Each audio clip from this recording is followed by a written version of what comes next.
मित्रों नमस्कार। आज जो चाइना के साथ लद्दाख में जो सिचुएशन बनी है उसमें कुछ इतिहास की बातें भी करने का मन है। 1945 में सेकेंड वर्ल्ड वॉर ख़त्म होने के बाद करीब 25 लाख सैनिक, भारतीय सैनिक घर वापस आए थे।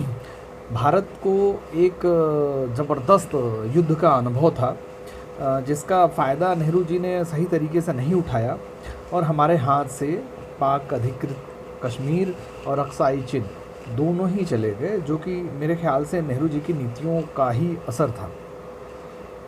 हमें आज इतिहास से सीखना चाहिए। आज की वर्तमान जो सरकार है वो चाइना के साथ लगातार या पाकिस्तान के साथ लगातार प्रतिरोध कर रही है अपनी उस ज़मीन को बचाने के लिए, जो कि बहुत ही आवश्यक है।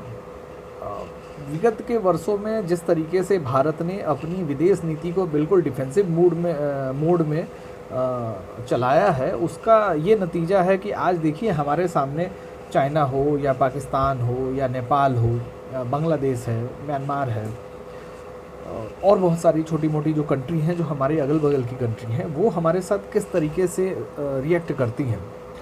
हम हमेशा जो है कि शांति का प्रतीक बन के रहते हैं, लेके चलते हैं उन सारे, ठीक बात है, होना चाहिए। अगर भारत बड़ा देश है तो उसको उस तरीके से सम्मान भी मिलना चाहिए अपने उसके पड़ोसियों के द्वारा।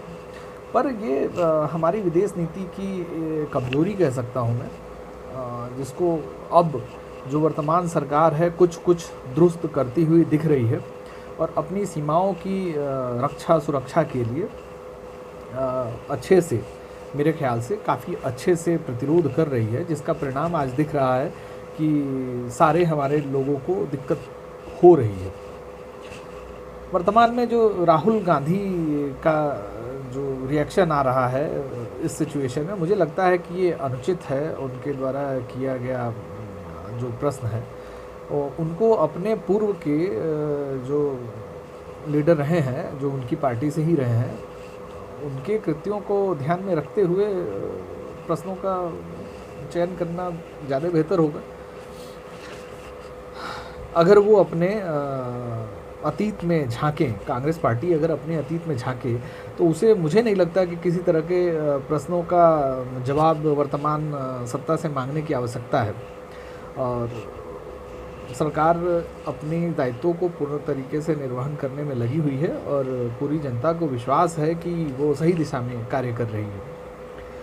अभी तक तो 1 इंच भी ज़मीन कहीं नहीं गया है, ना ही चाइना दबा पाया है।